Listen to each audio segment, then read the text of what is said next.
Hello, my name is Keith Barker, and on behalf of the entire CBT Nuggets family, I'd like to welcome you to CISSP.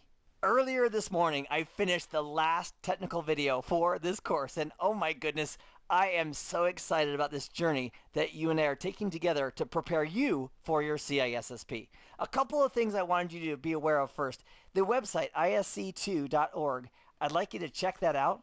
And on that website, when you click on certifications and CISSP, it'll have the details regarding eligibility and endorsement for CISSP certification. What it boils down to is this: you'll need 5 years of real hands-on experience working with information security in some aspect, and there's 10 different domains. But you need to have that experience, and secondly, you need to have someone who personally knows you and can vouch for your work history, who's also currently certified from ISC, before you'll get your certification. Secondly, you can also go to ISC2.org to begin the process of scheduling the exam, which is now done at VIEW testing centers. It used to be done on paper. That has changed. Now it's done at VIEW testing centers. The test is 6 hours long. It has 250 questions.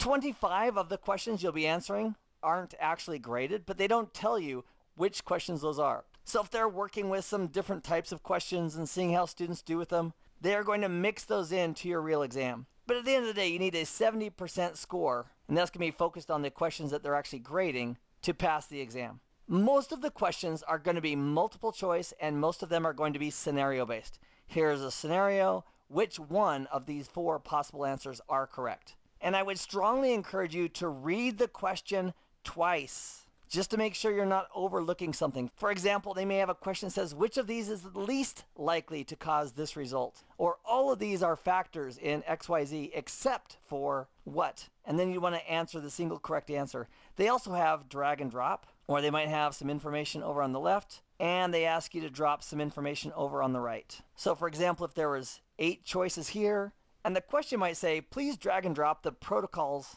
that use symmetrical encryption or asymmetrical encryption, or please drag and drop the protocols that would be used for authentication purposes. So you drag over the ones that you think are correct and click on next to continue. Now in the exam, you actually can go backwards and forwards. Before completing the exam, you have the option for reviewing all of your answers. And so in the review process, you can say, I want to review incomplete answers where you didn't select an answer. Or I want to review marked questions where you're in the question and you flagged it as one that you want to come back to. And you definitely don't want to rush anything, especially the reading of the questions. And sometimes you're going to see a question that maybe it's one of their test questions, or it's just a really creative scenario, or you might think, oh my gosh, if I had not had the real world experience in working with this, I would not have gotten that right answer. And that, my friend, is one of the mechanisms they've done to help make sure that only people who really do have the experience become CISSP that demonstrates they have that real-world experience. This course has been, for me, unique from every other course I've ever created for CBT Nuggets. And that's because with CISSP, it's like a mile wide and an inch deep. It's mostly about concepts regarding information security. So for example, if we have a question and we think, wow, answer 2 and answer 3, they both look really good, I want you to put on a manager's hat for a moment. That's the attitude I want you to take as you look at every single question. What would be senior management's take on this scenario? Is it improving return on investment? Is it helping to reduce risk? Is it going to make sure I'm compliant with some regulation or law that's requiring me and my organization to be that way? So take it from the perspective of senior management if you're trying to decide between 2 answers that look really close.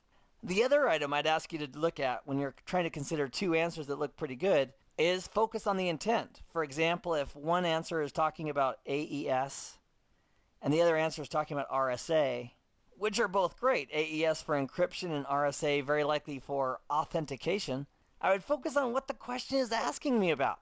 Is it asking me or hinting at authentication or validation of who I'm talking to? Or is it focusing on confidentiality? Because these are both protocols we could find, for example, in something like IPsec. And a lot of these questions, these scenarios, are going to be asking you to apply your knowledge of concepts to those scenarios to come up with the right answer. The other thing I would encourage you to do is not take any question too deep. It's really about the main concept in the question, and we're looking for the answer. The main resource that you're going to draw on for CISSP certification is your experience.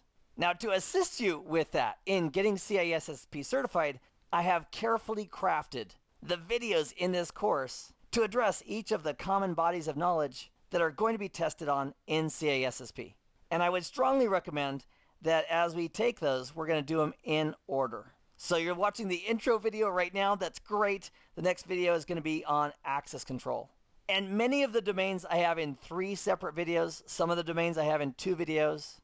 It just depends on how much content I felt was critical as far as getting you ready for your CISSP that I needed to cover. Now, as you and I go through this together, we're going to hit some concepts where you are very comfortable with them, and yet other concepts which may be newer to you. And the reality is, we are going to get a sample of questions from each of the common bodies of knowledge. So we need to be prepared for each of them. So as we're going through together, if we come across some concept and you think, wow, I want to know more and more about that, there's very likely a course here at CBT Nuggets that you could dive into to learn more about that. I also remember when I took my CISSP back in 2010, I actually purchased several books to assist me in my study, as well as a reference book that I could keep and go back to if I needed to look into any specific topic.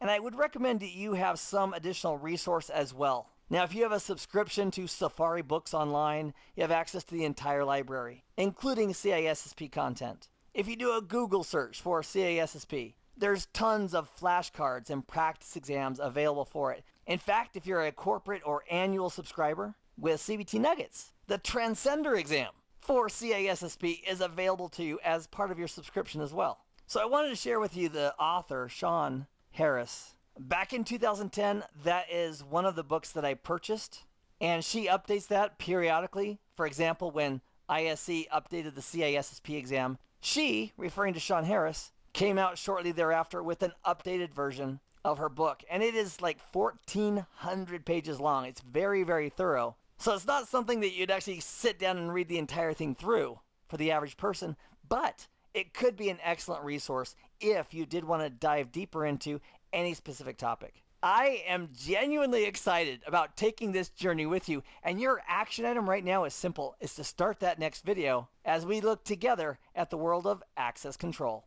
I hope this has been informative for you, and I'd like to thank you for viewing.